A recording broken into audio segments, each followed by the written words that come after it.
Hello and thanks for listening to episode 3 of Acting Related, the My Site Actor podcast. I'm Frank Prendergast and today I'm chatting to writer, actor and voiceover artist Jody O'Neill. Jody has written at least 10 plays, was awarded a commendation from the Bruntwood Prize for Playwriting in 2019 for her play Ballybollia. Her latest play was co-produced with the Abbey Theatre, and you might also have seen a short piece by Jody performed by Marie Mullen in Dear Ireland, the Abbey's artistic response to COVID-19. As an actor, Jody has worked on both screen and stage and has done an excellent job of creating her own work, and that's what we're going to talk about today. The benefits of it, the joys of it, as well as some of the pitfalls. We chat about how her writing originally started out of necessity, how creating her own work made her a better actor, and about the stresses and about the different skills that creating your own work requires. Okay, let's chat. Jody, thank you so much for joining me for a chat. So before we all got shut down and locked in and everything like that, you had a show called What I Don't Know About Autism, which was a co-production in association, or a co-production with the Abbey Theatre in association with the Everyman and the Mermaid Theatre, and it was brilliant. Irish Times said it was a riveting celebration of difference and a timely political gesture, and the Irish Examiner said this is an uplifting, powerful piece of theatre.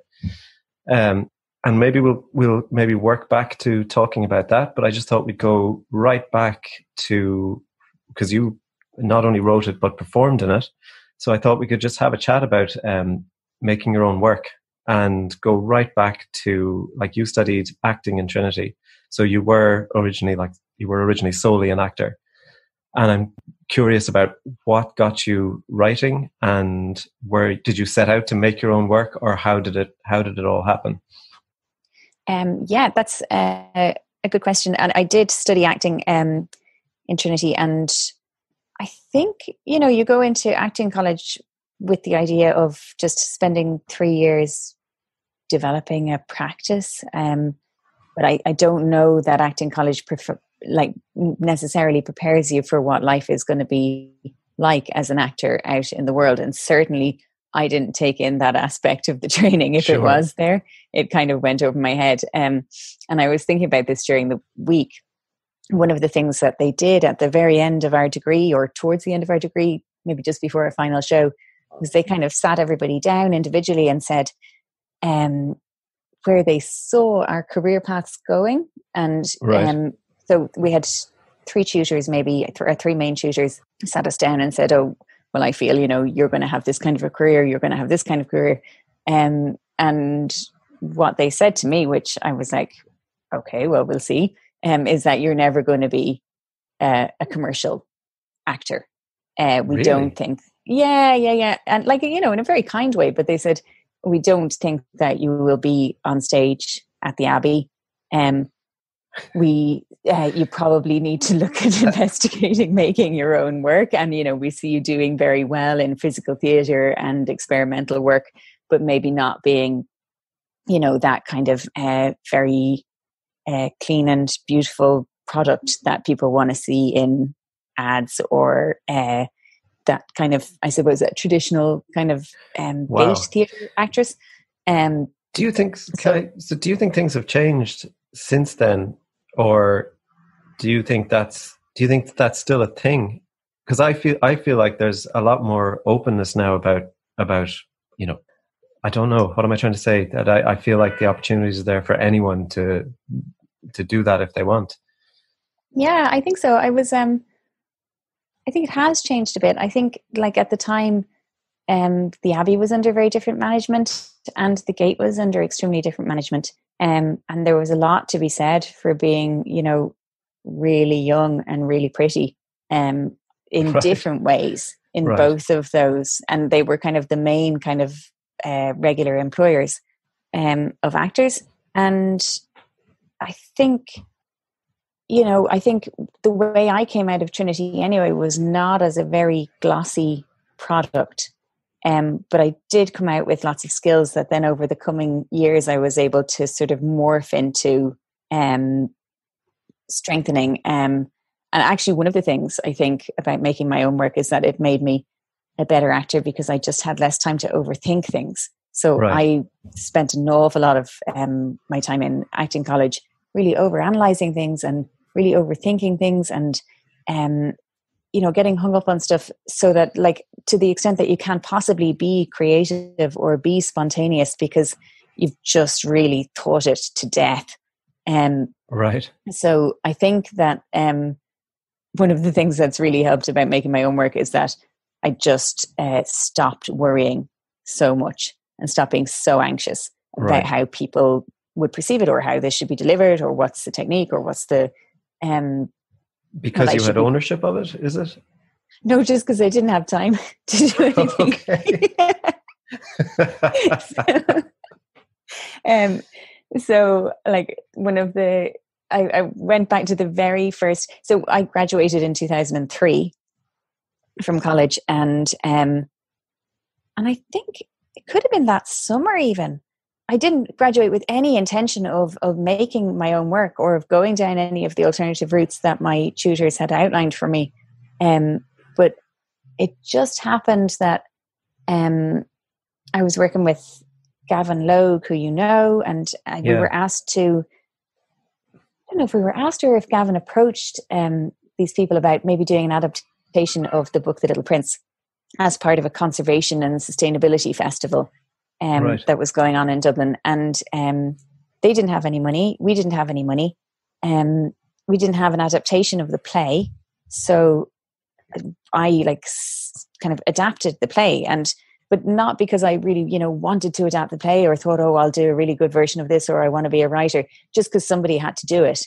And then I adapted it and I saved it on a floppy disk on my flatmate's computer, and the whole disk was corrupt and none of what I had done saved. So then I had to do the whole thing again. Oh no.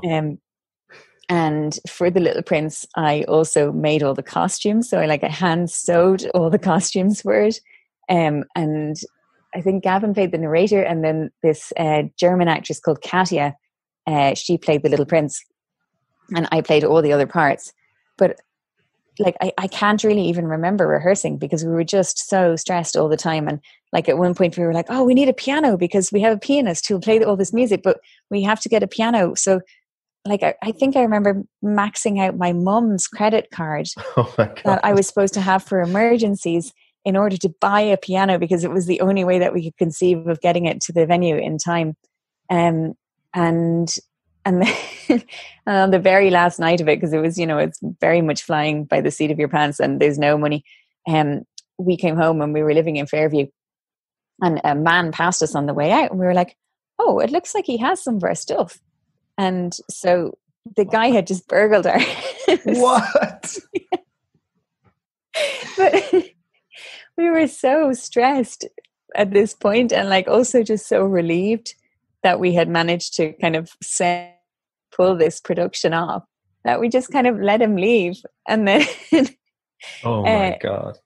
And it didn't even seem weird, that somebody would be robbing our house. We were just like, oh, that's the next thing. Yeah. So that was my first experience of making my own work. Wow.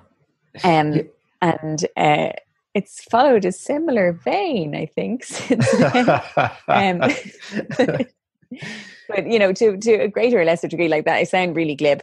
There's loads of brilliant things, but when I think about making my own work, the main thing that I think about is that at every production I was writing them all down earlier to try and go, okay, and there were more of them than I thought. Sure. Because I blanked out the experiences, but on all of them, I have this memory of getting to a point where I don't have time to walk anymore, so I just run everywhere. Sure. Because that's how you can maximize your time. And I think, when you think about it, I suppose in terms of being an actor and you start to write your own work, that's a really natural move, I think, and it's a really logical move. It seems to be in many ways, because, you can write for yourself, you can write to your strengths, so you can cast yourself. Sure. You probably have friends who you can cast. So there's that whole kind of community thing. I think maybe what I would have underestimated, certainly the first time and the first few times that I produced work, is how important it is to have a producer. Sure. And how important it is to have somebody who does marketing and press for you. And I think that the reality and the challenge of making work, certainly in a profit share or a fringe environment, is that generally you are those people. So you are the producer and you are the marketing person. And for me, nothing, I can market anybody else's stuff, but nothing sickens me more than trying to sell my own stuff. Which is really common. But yeah, it's true, because I know we kind of chatted before about the fact that, make your own work. It's kind of bandied around a lot, and I think it's fantastic. And I think what you're doing is fantastic, and your work is fantastic. And anyone who can make their own work, I think it's brilliant. But sometimes I feel like, the people who say that actors should make their own work are kind of saying it without a real understanding of what goes into it and how many different roles that you actually have to end up fulfilling. I think, it's absolutely true. Yeah, definitely. And I think it's the reason, and actually, I think the Gaiety School of Acting, I don't know if they still do it, but they brought in a project called Manifesto, where the students did make a 20-minute piece, kind of as part of their second year of college. So in addition to their showcase and their final college productions, they would have the responsibility of self-producing a piece of their own work that they could then look at maybe extending for a fringe platform.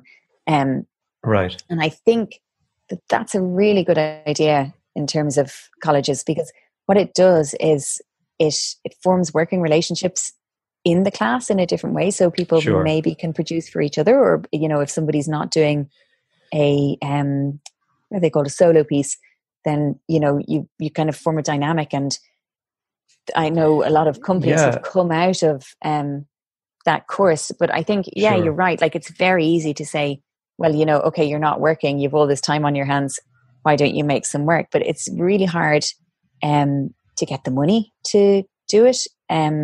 It becomes increasingly hard as, people have families and other priorities, to ask people to work for you for, little or no money.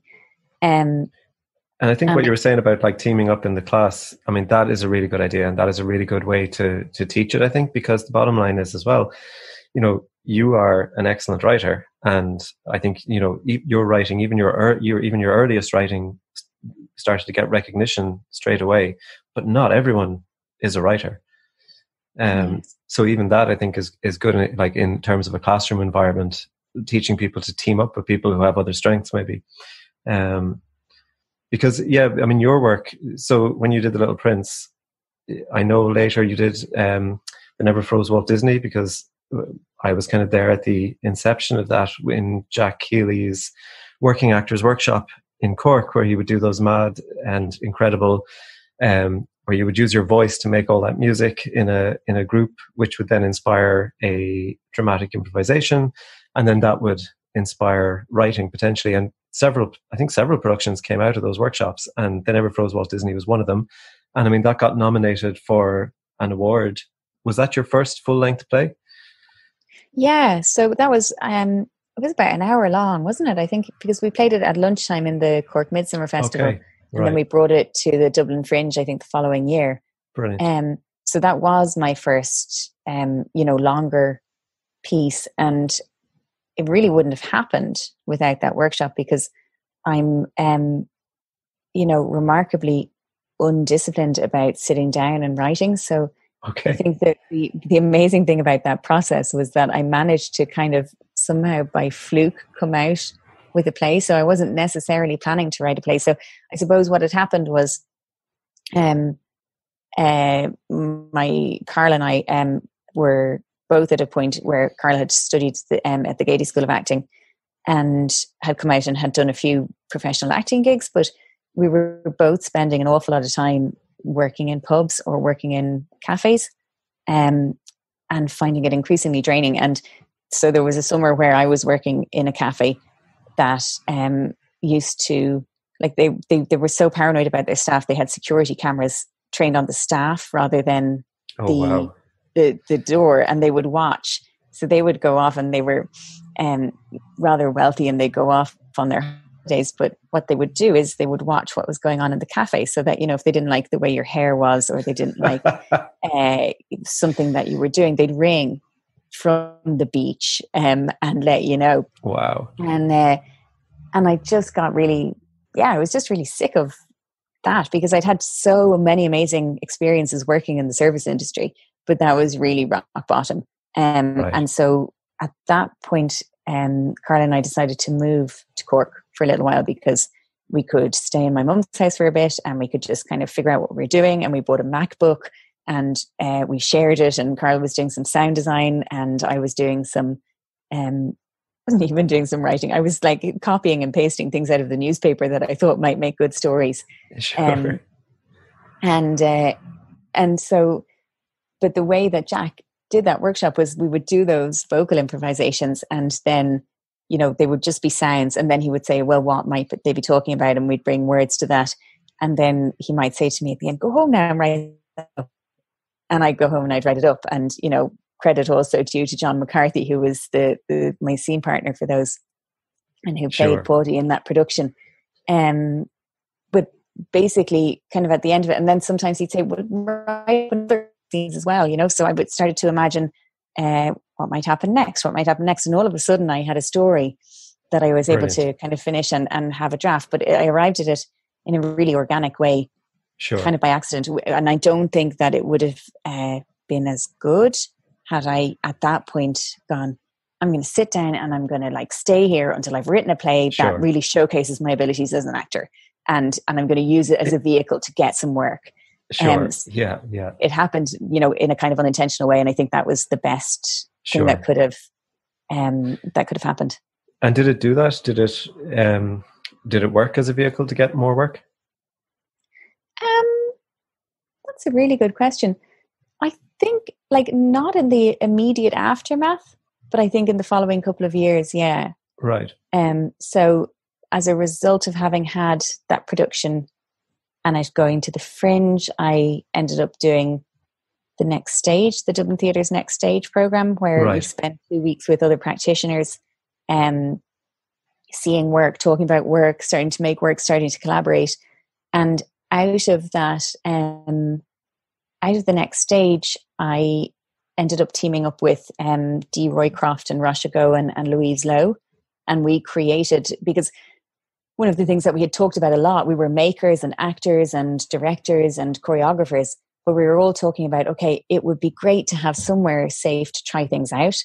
And we didn't feel like that really existed. And so people were talking to us about, oh, it's so exciting in London because they have scratch nights where you can just try things out and it's rough and ready. And, you know, if it doesn't work, fine. But if it does, then you've got, you know, you can kind of bring it on to maybe apply for funding.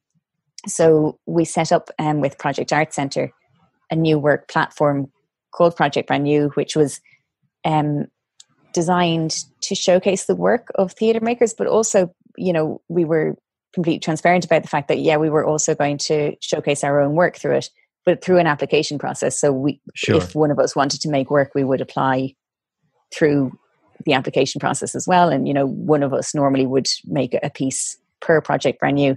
But the great thing about that, I think, was that there were 4 pieces per night over 3 nights. It was in Project Art Centre. So from the outset, it's sold out. And so people who wouldn't have had a chance, people who wouldn't have been able to get people in to see their Fringe shows necessarily, were able to play to a packed industry audience in Project Art Centre. The audience were only paying $5. So, you know, it was like, $125 per piece. So if one of the pieces wasn't great, they could deal with that really easily.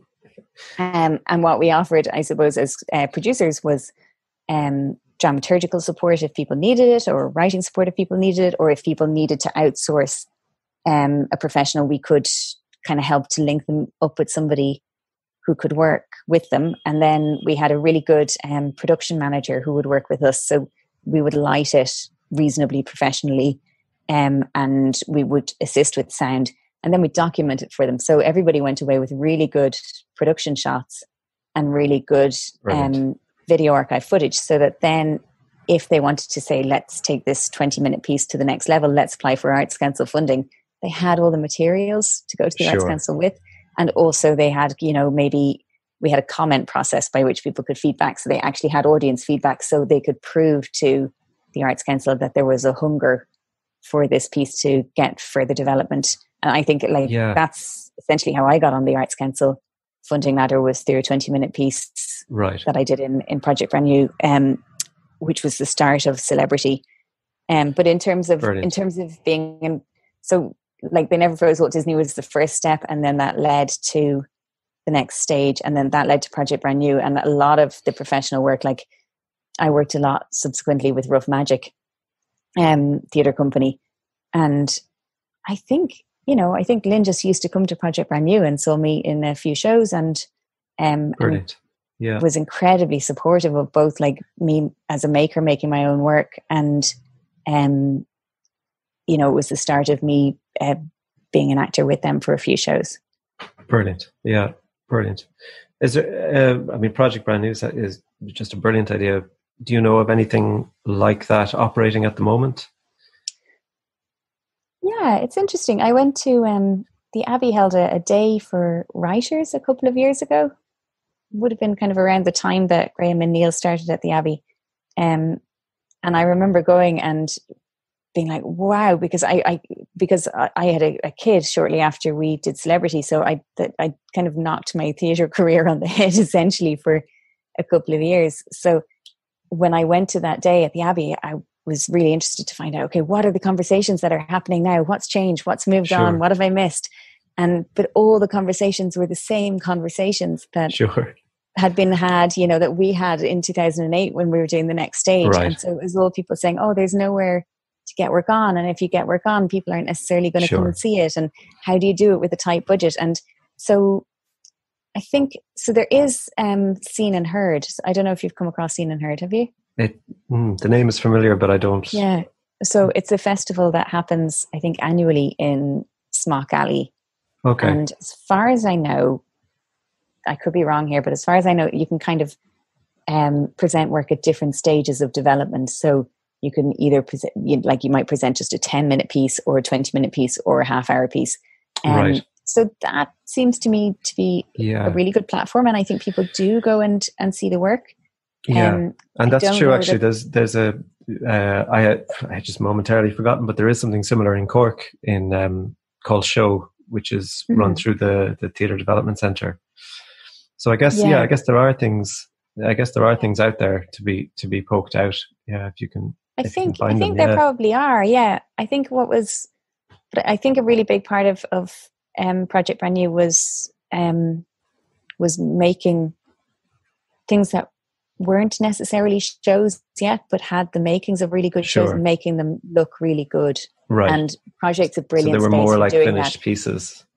Yeah, they were a little bit more like finished pieces, or Victor, my friend who used to do the production shots for us, would get these amazing images for people. So, so even if the show wasn't there yet, that was the documentation was a really important part of, I think, making things look like they were worth investing in, which for the most part they were worth investing in. Sure. And like loads of those shows went on to have really long lives. But there was something about, I suppose, the combination of the fact that we were like working actively with the makers of the work to make it as good as it could possibly be. Yeah. And also that we had the backing of Project, which is, was so central to the theatre scene at the time. So I think those were two really crucial things. Sure. And you seem to be quite a prolific writer now. When you write now, are you drawn to the writing itself? Are you still writing to make work for yourself? Or are there does it just depend project to project?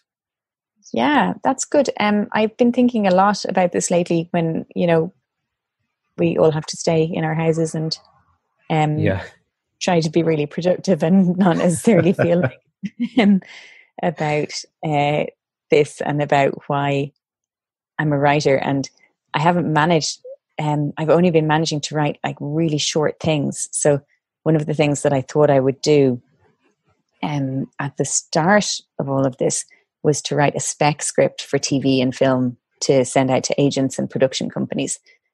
Like I haven't even been able to start looking at mapping out beats for something like that. Right. So what I've been doing is writing these really like short pieces of drama, I wrote that piece for Dear Ireland. So that kind of was a nice springboard into, okay, maybe short form is my way to go at the moment. And, sure. Yeah. Dear Ireland being the Abbey theatre kind of lockdown theatre pieces, which were all 10 minutes each one was 10 minutes and put on their YouTube channel. Exactly, yeah. And that happened in the very first week, I think, after everything shut down, that they commissioned those pieces. Right. So I was working straight away. But one of the things that's become really clear is that I just have no rigor as a writer to sit down. And it's, obviously it's tricky because I'm kind of homeschooling Tom in the mornings, my son, and then so our lives are pretty busy at the moment. So normally my writing time would be when he's at school. So I would go to Dunleary Library and I'll like catch up on whatever admin, whatever writing I can do. And I think actually part of it is just that my brain thinks really compartmentally. So what I don't know about autism is 26 scenes, all addressing different of autism or what it is to be autistic, and some of them are fictional and some of them are not. And but I think I wrote 26 scenes because I wanted to create a fragmented sense of narrative for the audience. But then I realized that I'd also written this play Ballybalia, which was part of the Fishamble Play for Ireland program. But that's that didn't have to be compartmentalized, but I did write 17 different plays, each one based on a government department and each one depicting aspects of community life and political life and how they cross over in Ireland. So I think that maybe I'm just not very good at writing narratives that go from start to finish, and that maybe it's an attention span thing, but I tend to write in bite-sized things. But I think, interesting. I don't know, I suppose what drives me to write is that like at a certain point in time, people just decided that I was a writer.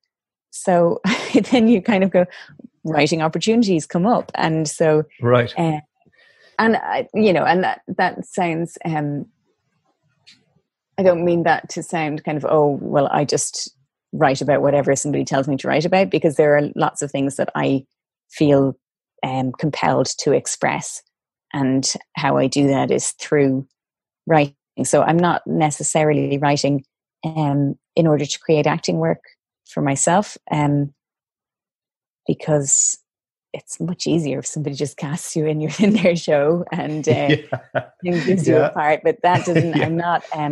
I don't get that much work from auditioning, I don't think. So I tend to get work if somebody sees me in something and then they go, oh, you're the right person maybe for this one, or would you like to come in and do a rehearsed reading? And that tends to be because I don't operate very well in audition conditions. I don't think. So yeah, I think, I don't know if that answers your question, but I suppose, no, it absolutely does. Yeah. No, it does.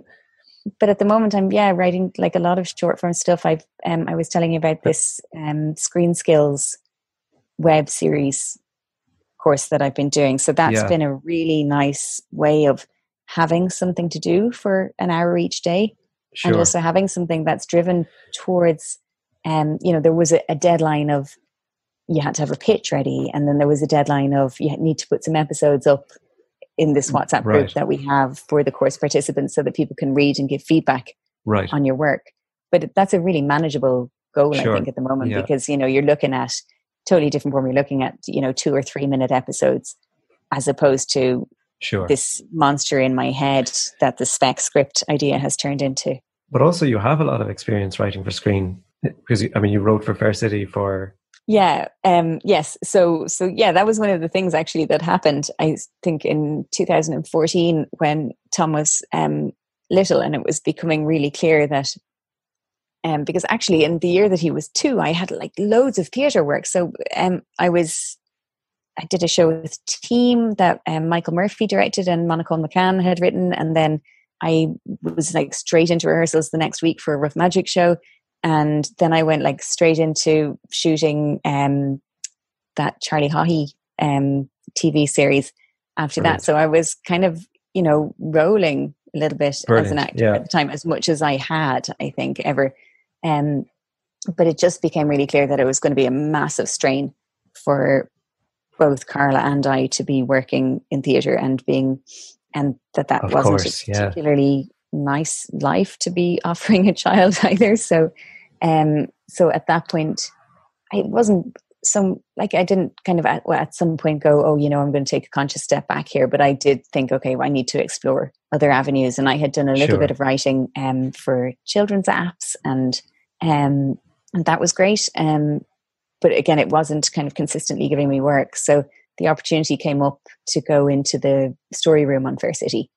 And I spent about like 2 or 3 months working in there. And then I went on to do scripts. And that was, brilliant. Something that I could do from home. But it's such it's a very particular style, obviously, and a very particular method when you're writing for soap. So you get handed a scene by scene document that you then kind of write up the scene. So it's like somebody gives you a recipe that you can follow, and then you just kind of write up the method.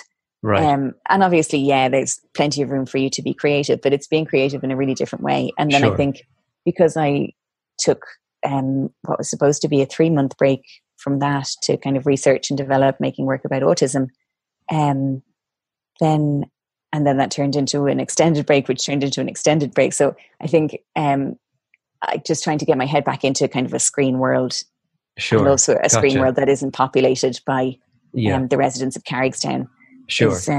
Is a bit of a challenge, but really good challenge as well. And I probably will do it. It's just I think I need to maybe be more disciplined.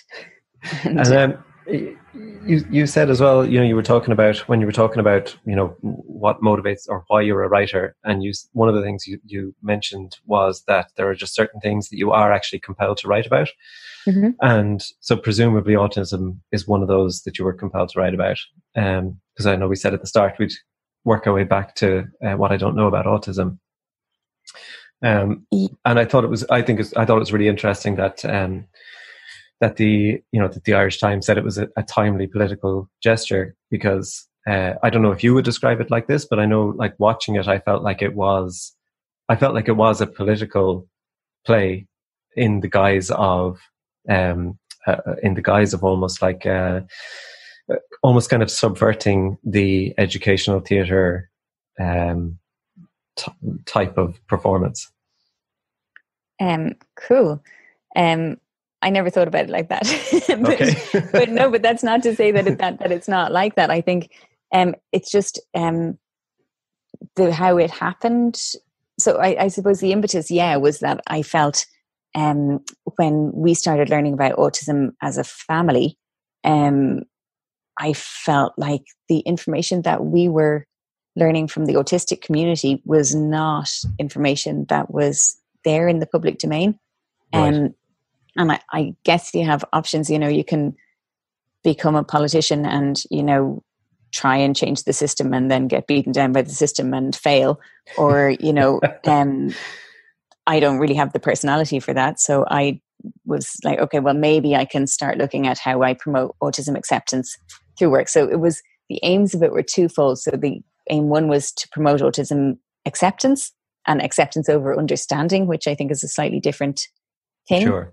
And also to celebrate autistic identity.